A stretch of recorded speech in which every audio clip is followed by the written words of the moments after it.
Yo, what up? Welcome to Mo Boxing No Problem. I'm Plus Ramirez Jr. And today we got a special guest. We got pro boxer from Australia, Joe Goodell. How's it going, Joe? Hey, I'm good, thank you. How are you? Good, good. Thank you so much for making the time. All good, all good. First question. You guys pronounce it Goodall. Yeah, It's it was Goodall. Goodall. Goodall. Goodall. Okay, Goodall. Thank you for the correction. Yeah, because I was like, I know I'm gonna butcher it. I'm gonna give it my best shot.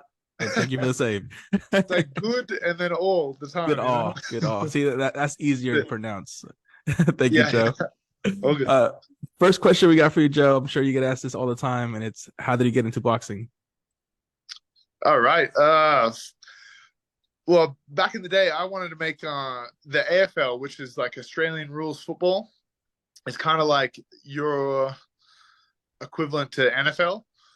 Um, and I got injured one time, and so after like I stopped playing that and lost interest. I just kept on. I was always an athlete, just jumping from sport to sport, and I just bought gloves one day. I went to the after school, go to the local sports store, buy some gloves, and just started boxing in the backyard with some friends. And they were like, "You're beating us up too much, so go to a boxing gym." So I just head down to the local boxing gym and then had one win and just kept going with it. Yeah, so you're gonna go on with it. The next step was your amateur career. What were some of your major accomplishments from back in the day? Yeah. Um, it took me a while to kind of like crack the Australian team.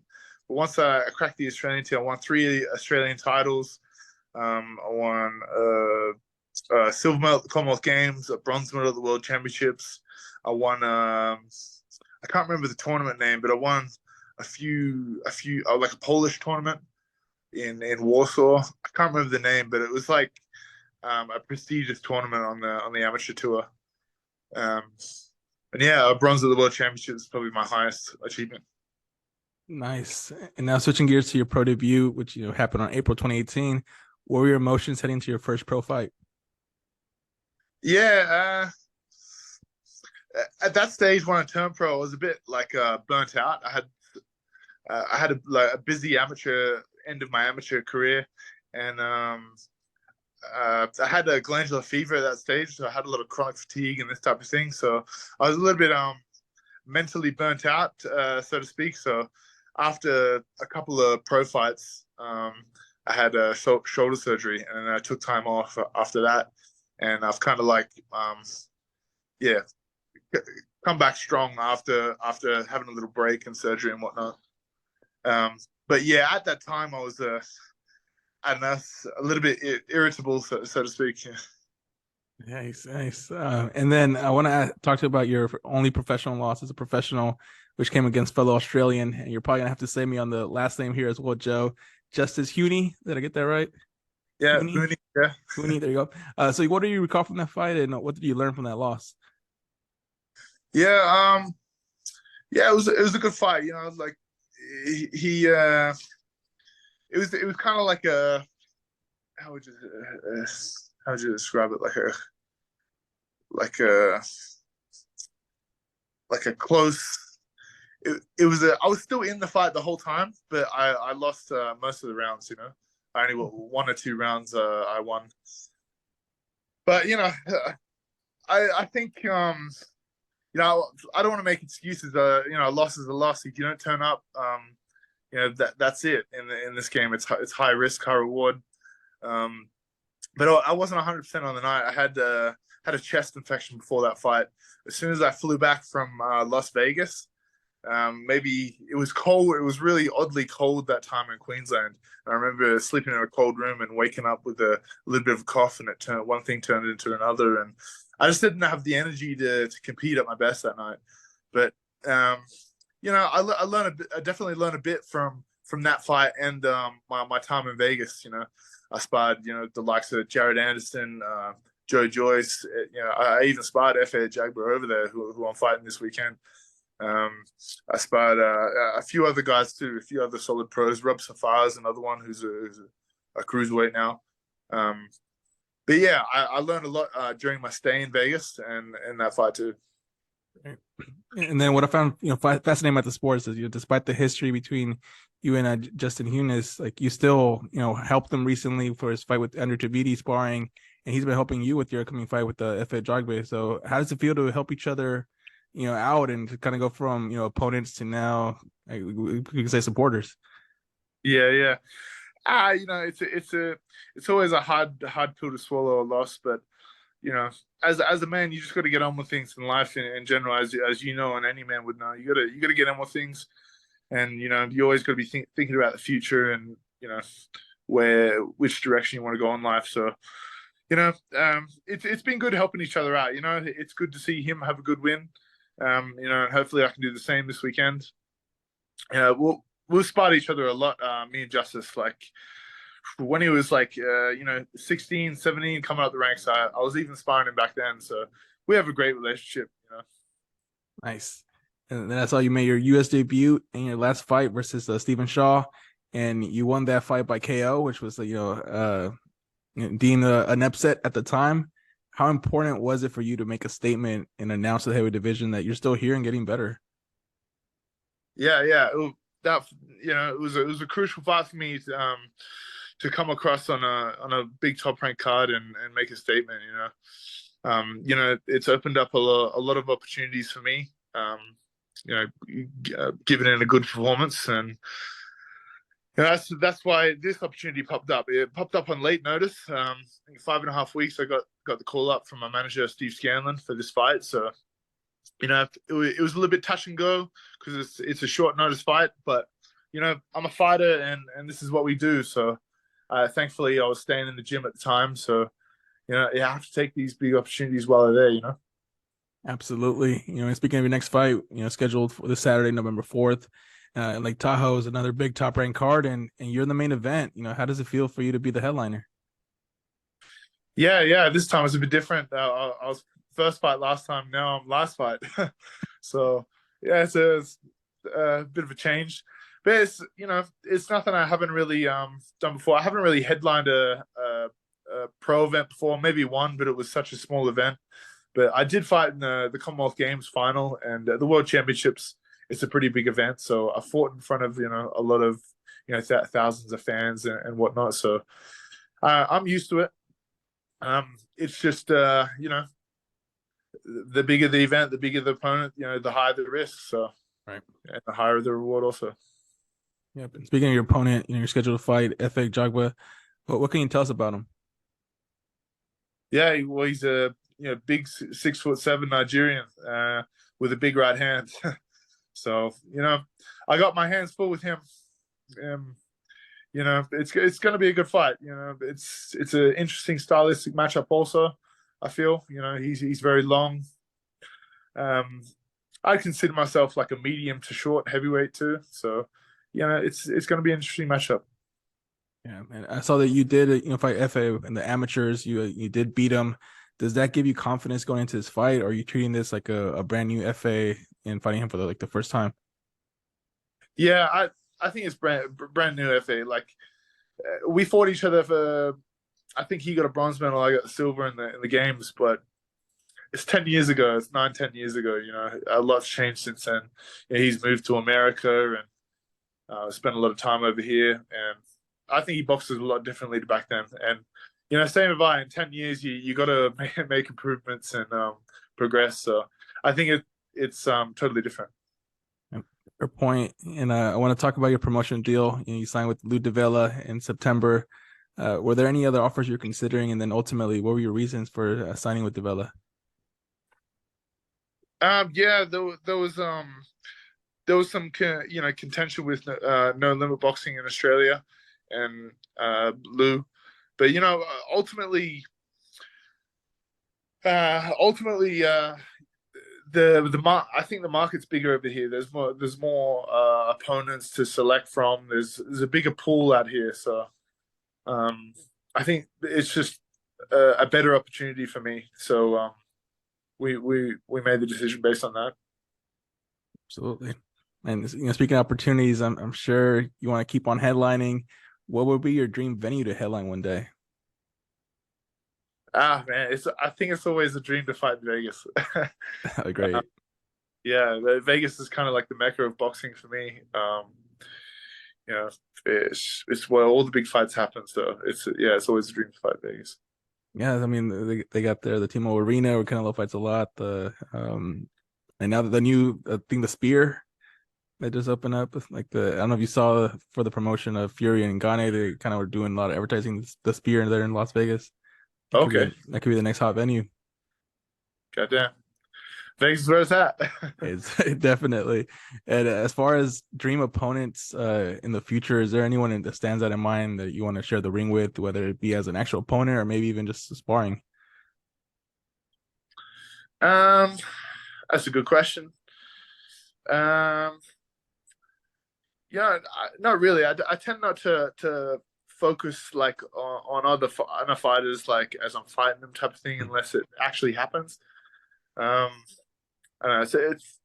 It probably Fury's like the best of our generation, right? So, to see how you match up against the best, you should be always looking to aim to be the best you can be, and if that's the best there is, and you wanna see how you measure up against the best. So I'd probably say Fury, but I just take things as they come.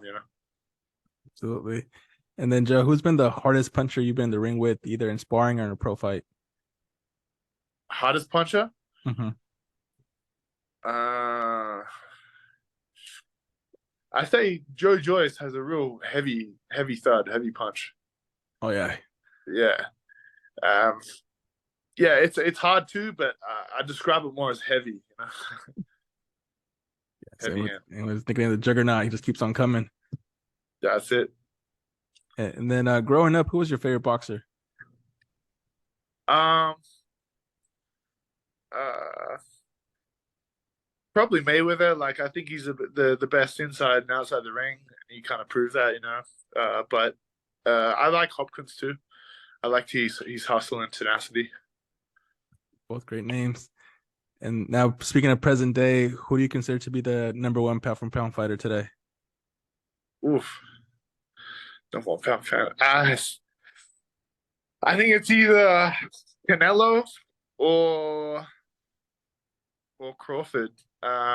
It's real hard to pick because Canelo is like fought a lot more times and probably fought a lot more champions too. But Crawford's kind of like no nonsense, man. He always fights the best in his division and wants to unify. Like and the Spence performance was unbelievable. I was so shocked of how easy he made it look. So I'd probably go Crawford, but it's real close. Agreed. Yeah, that Spence performance. Put him right up there.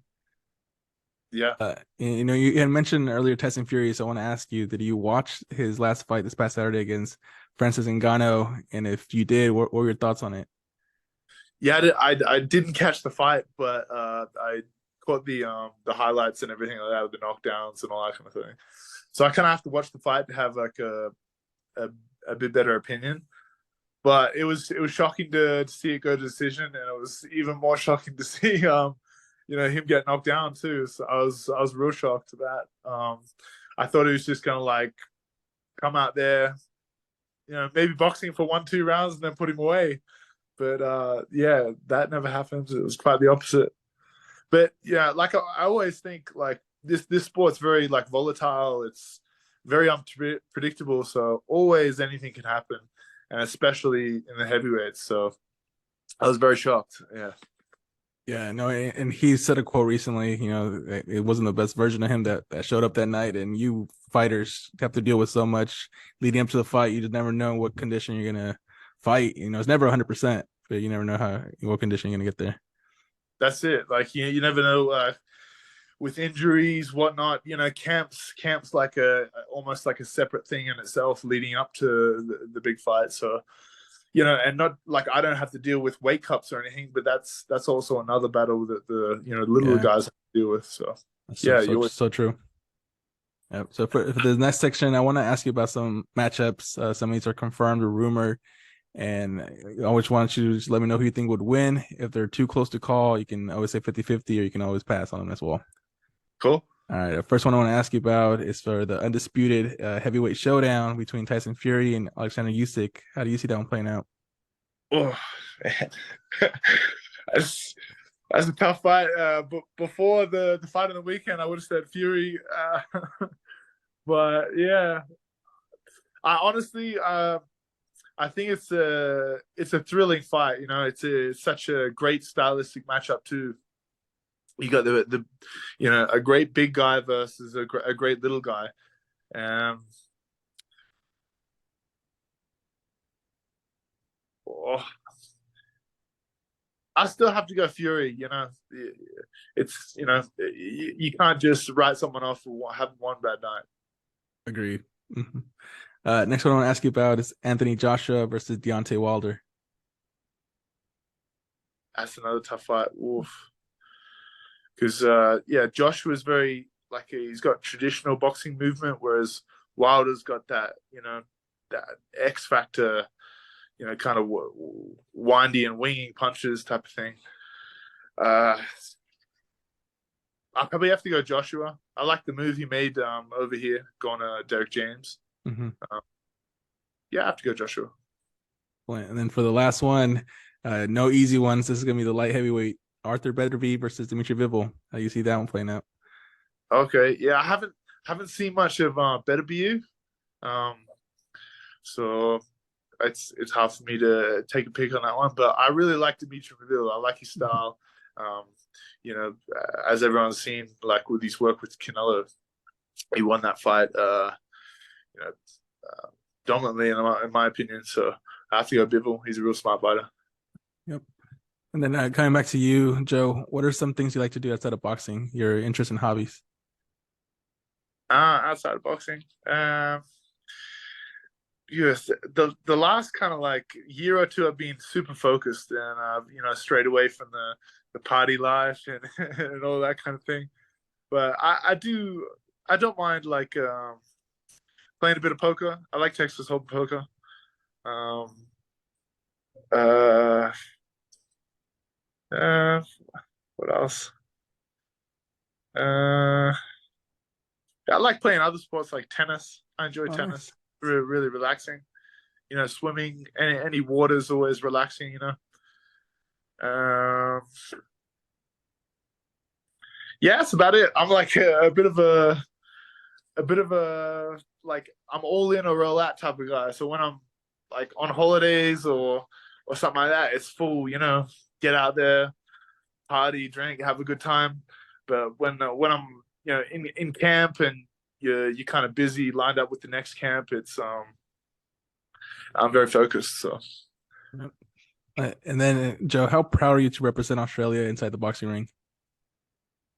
yeah, I mean like it's a country that I was born in, and it's given me everything I have to date, type of thing. So I'm proud to represent Australia. I represent Australia all through my amateur career.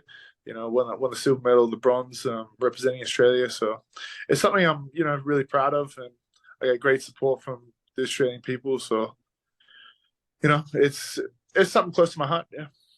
Yeah, a lot of world champions come from Australia. We got to add you to the list, Joe. Yeah, that's it. I got to get up there first. It's no secret. That's what we want. Absolutely. And then, Joe, what's the best piece of advice you would give someone who's thinking about going pro and making a career out of boxing? Okay. Yeah, if boxing's, I think a little different than a team sport. I think it's an individual sport, obviously. So, uh, yeah, I think learn from the experienced guys in the gym. Ask how they're doing, and watch a lot of YouTube, like a lot of Terence Crawford, a lot of Canelo, stuff like that. Really analyze what they're doing, and you can kind of implement or you know take some what they do and put it into your style.